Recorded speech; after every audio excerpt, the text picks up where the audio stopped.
Je suis Andrea Barolini, je suis le directeur de Valori.it, c'est le journal de la groupe de la Banque éthique italienne.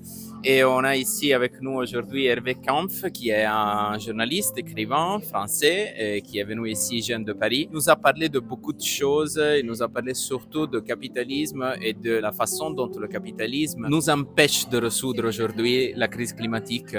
Et donc, dans quelle manière, en fait, le capitalisme agit sur la crise climatique? En poursuivant sans aucune considération pour les limites de la planète, telles qu'elles sont posées et bien documentées par les scientifiques. Donc en poursuivant sans aucune attention à ces limites biosphériques, son entreprise de croissance continue, de recherche de profit à tout prix, et en cherchant à extraire des minéraux au fond des mers, dans les forêts amazoniennes, en développant les grandes cultures agro-industrielles, en commençant à envahir l'espace avec les constellations de satellites, et en poursuivant un développement qui émet encore massivement des gaz à effet de serre. Et ce capitalisme est en train de changer, en fait. Il a pris une direction qui est une direction inquiétante. Tout à fait, parce qu'il a changé son idéologie, son paradigme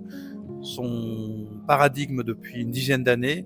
Et en résumé, il est devenu convaincu que la technique aura un développement infini, va se traduire par une intelligence extrêmement importante des machines, supérieure à celle des humains, et que l'avenir de l'humanité, ou d'une partie d'entre elles, est de se fondre avec les machines pour créer de nouveaux êtres en quelque sorte, et en abandonnant de ce fait la très grande majorité de la population qui est considérée en fait comme une caste inférieure par ces idéologues.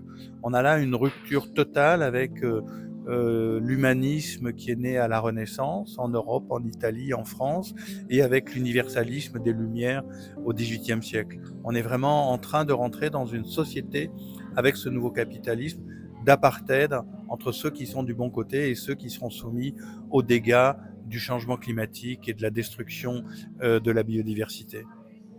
Et ça, à ton avis, ça explique la montée des extrêmes droites aux États-Unis, en Europe et pas seulement? Ça ne l'explique pas, mais c'en est une conséquence. C'est-à-dire que face quand même à une colère populaire qui monte partout, parce que les gens se rendent bien compte que le capitalisme n'agit pas dans leur intérêt et veut brimer la démocratie, veut faire reculer la démocratie.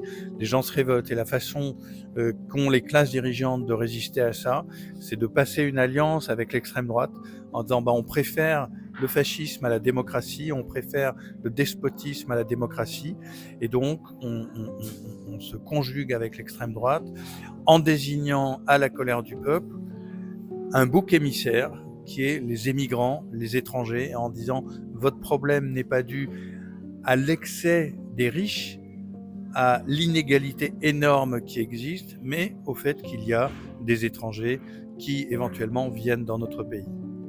Merci Hervé.